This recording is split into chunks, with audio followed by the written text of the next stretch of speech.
3300 postes vont être supprimés au niveau de IRCC. Alors moi, je suis inquiet. Si 3300 postes vont être supprimés, est-ce que ça ne va pas alourdir les délais de traitement des dossiers? Qu'est-ce que tu penses par rapport à ça? Bien, 3300 postes, là, pour vous mettre ça en perspective, là, ça représente un petit peu plus que 25 de la main-d'œuvre d'IRCC. Et dernièrement, le gouvernement Trudeau s'est rétracté. Ils ont décidé que les gens qui avaient engagés pour faire face à ces surplus-là ne seront plus requis. Et donc, à cause du fait que Trudeau a décidé de quitter la politique canadienne, le fait que les seuils d'immigration ont été revus à la baisse, donc cela a eu un impact considérable au niveau des employés de l'IRCC. Le mouvement qu'on voit présentement de diminution des seuils et de diminution du personnel, bien, on peut s'attendre à ce que les...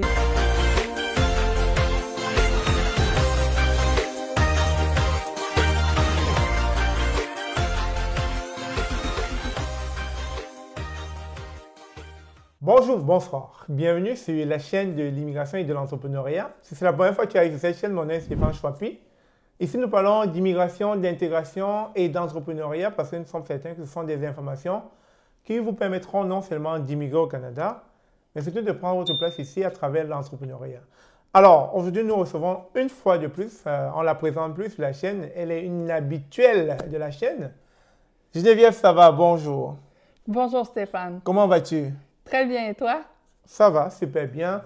Bien qu'il neige encore, bien que nous sommes en hiver, ça n'empêche pas qu'on puisse quand même se retrouver pour échanger en lien avec l'immigration canadienne. Alors, quelles sont les nouvelles de ton côté?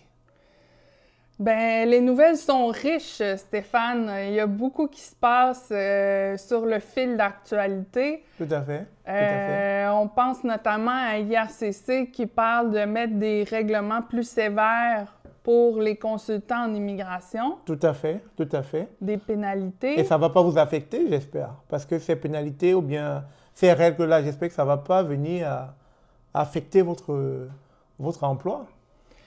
Bien, en fait, moi, je suis contente de voir ce genre de règlement-là parce que moi, je fais mon travail correctement, je suis les règles, et ainsi de suite, mais il y en a qui c'est pas le cas et je suis contente que les pénalités soient fortes pour ces gens-là qui ne respectent pas les règlements. OK, mais est-ce que ça s'applique uniquement à ceux qui sont consultants en immigration au Canada ou aussi à ceux qui sont à l'extérieur du Canada? Le Canada va commencer par s'occuper de ses propres affaires. OK. Puis après ça, on verra pour les gens à l'étranger, mais... Tout à fait. Donc, à date, si je comprends bien avec ces règles-là, si on est consultant et que, pour raison quelconque, on ne faisait pas les choses dans les règles de l'art, on faisait un peu de la fraude, on va être touché par ce genre de règles-là. Effectivement. Okay. Et les pénalités peuvent aller jusqu'à 1,5 million de dollars. Aïe! De grosses amendes. Ça veut dire que là, tous les consultants en immigration canadienne réglementés qui sont au Canada, il va falloir vous diligenter, il va falloir suivre l'éthique du consultant en immigration. Si jamais vous fraudez ou quoi que ce soit, vous aurez une amende sévère, 1,5 million. Est-ce que vous dites? Oui, ça peut aller jusqu'à 1,5 million. Fait que le message d'IRCC est clair. Soyez à l'ordre, faites ce que vous avez à faire, faites-le dans les règles et respectez les règlements et les lois en vigueur. Mais comme cela ne suffisait pas, j'ai appris encore, toujours dans le fil de l'actualité, que 3300 postes vont être supprimés au niveau de IRCC. Alors moi, je suis inquiet. Si 3300 postes vont être supprimés, est-ce que ça ne va pas alourdir les délais de traitement des dossiers? Parce que déjà que IRCC a de la peine à traiter les dossiers à temps, mais ils vont supprimer 3300 postes. Vous avez compris, les amis, 3300 postes vont être supprimés d'ici peu de temps, d'ici là. Et qu'est-ce que tu penses par rapport à ça? Bien, 3300 postes, là, pour vous mettre ça en perspective, là, ça représente un petit peu plus que 25 de la main-d'œuvre d'IRCC. Donc, c'est très important comme mouvement, comme annonce, et ça va dans la même lignée. Vous savez, il augmentait toujours les niveaux d'immigration. OK. Et dernièrement, le gouvernement Trudeau s'est rétracté. OK. Et là, on voit que finalement, ben, ils ont décidé que les gens qui avaient engagé pour faire face à ces surplus-là ne seront plus requis. Mais ça annonce pas très bien là, pour les dossiers en cours. Là, c'est pas l'idéal, là. Alors, si je comprends bien, Geneviève Savard, vous dites quelque chose de pertinent. Lorsqu'on avait mis les seuils d'immigration à la hausse, genre on attendait 500 000 à chaque année, on a dû aller chercher de la main-d'œuvre un peu partout, au Canada, à l'étranger. Donc, ça fait qu'on a comme un effectif de plus de 10 000 employés pour IRCC à cette époque-là, plus de 10 000 employés. Et donc, à cause du fait que Trudeau a décidé de quitter la politique canadienne, le fait que les seuils d'immigration ont été revus à la baisse, donc cela a eu un impact considérable au niveau des employés de l'IRCC. Donc ça veut dire que, qu'on le veut ou pas, les deux vont de pair, c'est-à-dire on augmente, on va chercher plus d'employés, on diminue le seuil d'immigration, on va aussi devoir laisser partir certaines personnes, on va devoir supprimer certains postes. Et c'est le cas actuellement, à ce que je vois. Et malheureusement, là, historiquement parlant, on a vu que le gouvernement, disons, a tendance à laisser aller les gens un petit peu plus facilement que ce qui a tendance à se revirer de bord pour les réembaucher puis de repartir la machine en grande plus tard.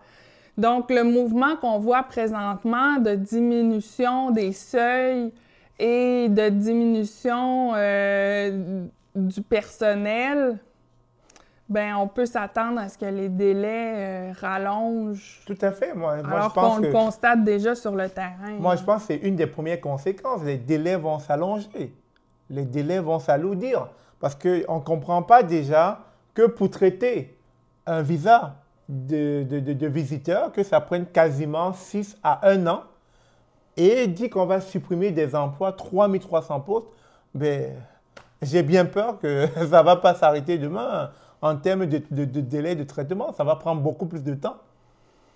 Oui, oui, je suis tout à fait d'accord. Mais qu'est-ce que les syndicats font par rapport à ça? Est-ce qu'il y a comme des pourparlers pour pouvoir retenir ces différentes personnes qu'on veut mettre à la porte? Ce qui a été mentionné, c'est que c'est majoritairement des employés qui sont temporaires et donc les syndicats sont très limités dans ce qu'ils peuvent faire à ce moment-là. Il y en a une proportion qui sont permanents, mais ceux-ci, le syndicat va faire ce qu'il peut pour essayer de sauver ces emplois-là. Là. Mais ça n'augure rien de bon, hein? Ça n'augure rien de bon parce que si déjà IRCC supprime 3300 postes et que, excusez-moi le terme, et que sa politique d'immigration est bancale, ben j'ai bien peur que l'immigration pour 2025, là, il va falloir un peu... il ne faut pas rêver, en fait. Il ne faut pas rêver, ça va être difficile hein, d'immigrer en 2025. Oui. OK. Mais de toute façon, si je comprends bien, ces nouvelles ne viennent pas affecter ton emploi. Tu n'es pas recruté par IRCC. Non, effectivement. Donc, plutôt, ça vient plutôt apporter, je dirais, de la pertinence dans ce que vous faites au quotidien. Ça viendra encore à pousser les gens à vous contacter parce qu'avec toutes les différentes mesures, etc., avec toutes ces restrictions qui ont été faites, les clients à l'immigration n'ont plus de choix que de se tourner vers vous, les consultants en immigration, parce que votre domaine devient de plus en plus prisé et pertinent parce qu'ils ne savent plus comment, sur quel pied danser pour pouvoir immigrer, en fait. C'est bien ça?